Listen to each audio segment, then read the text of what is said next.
Hello everyone, сіздермен сымбат Самат. Бүгін бізде қоғамдық гуманитарлық бағыт бойынша 10-шы сыныптың ағылшын тілі пәнінен 2-ші тоқсандағы 1-ші БЖБ Virtual Reality бөліміне арналған.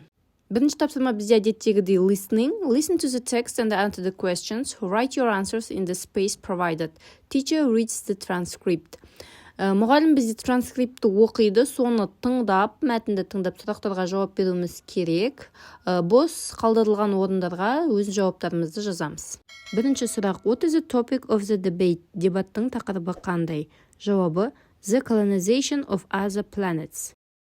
Екінші сұрақ: How many steps to colonization does Dr. Brown see? Доктор Браунның ойынша колонизацияға қанша қадам жасалу керек? Дұрыс жауабы 3 қадам. Үшінші сұрақ: According to Dr. Wilkins, how much money would colonization of the moon and the Mars take? Доктор Вилкинстің ойынша Ай мен Марс планетасын колонизациялауға қанша ақша кетеді? Дұрыс жауабы billions of dollars, миллиардтаған долларлар. Төртінші сұрақ: What does Dr. Wilkins suggest? Доктор Wilkins нені ұсынады? Жауабы: To spend the money on this planet on feeding people, protecting Earth's environment.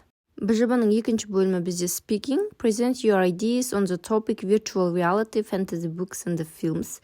The following questions will help you organize your conversation. Virtual reality, яғни виртуалды шындық, фантастикалық кітаптар мен фильмдер тақырыбында біз өз идеяларымызды, ойларымызды айтуымыз керек. Төменде берілген сұрақтар бізге өз пікірімізді білдіруге көмектесетін болады. Бірінші сұрақ: Do you like reading fantasy books or watching fantasy films? Why? Give evidence to support your answer. Сен фантастикалық кітаптар оқығанды, немесе фантастикалық фильмдер көргенді ұнатасың ба? Неге? Өз ойыңды нақтыла. Екінші: What was the last fantasy book you read? Describe what happened in the book. Сен соңғы рет оқыған фантастикалық кітап қандай? Соңында не болғанын жаз дейді. Үшінші: What was the last fantasy film you watched? Describe it. Сен соңғы рет көрген фантастикалық фильм қандай болды? Оны сипаттап жаз. Төртінші сұрақ: Do you think people enjoy reading or watching fantasy films? Why? Сенің ойыңша адамдар фантастикалық фильмдер көргенде немесе фантастикалық кітаптар оқығанда рахаттана ма? Неліктен? Осы төрт сұрақтың төңірегінде біреуін таңдап, біз осы виртуалды шындық тақырыбында пікірталас жасауымыз керек. Тапсырманың астында бізге көмек ретінде you can use expressions деп сөз тіркестерінің сөйлемдерін беріп қойған.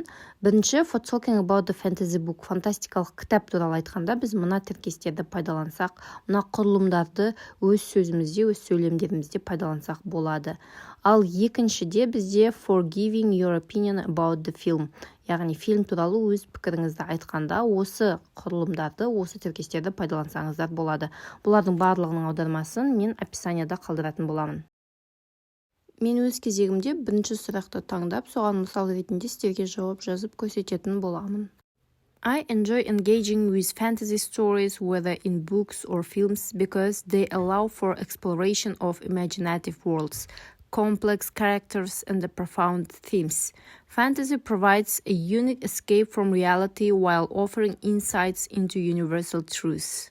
For example, The Lord of the Rings by Tolkien immerses readers in Middle-earth, a richly developed world with its own languages, history and the cultures.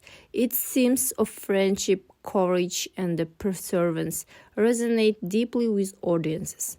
Similarly, fantasy films like Harry Potter blend magical elements with relatable struggles such as overcoming adversity and the power of love and the loyalty.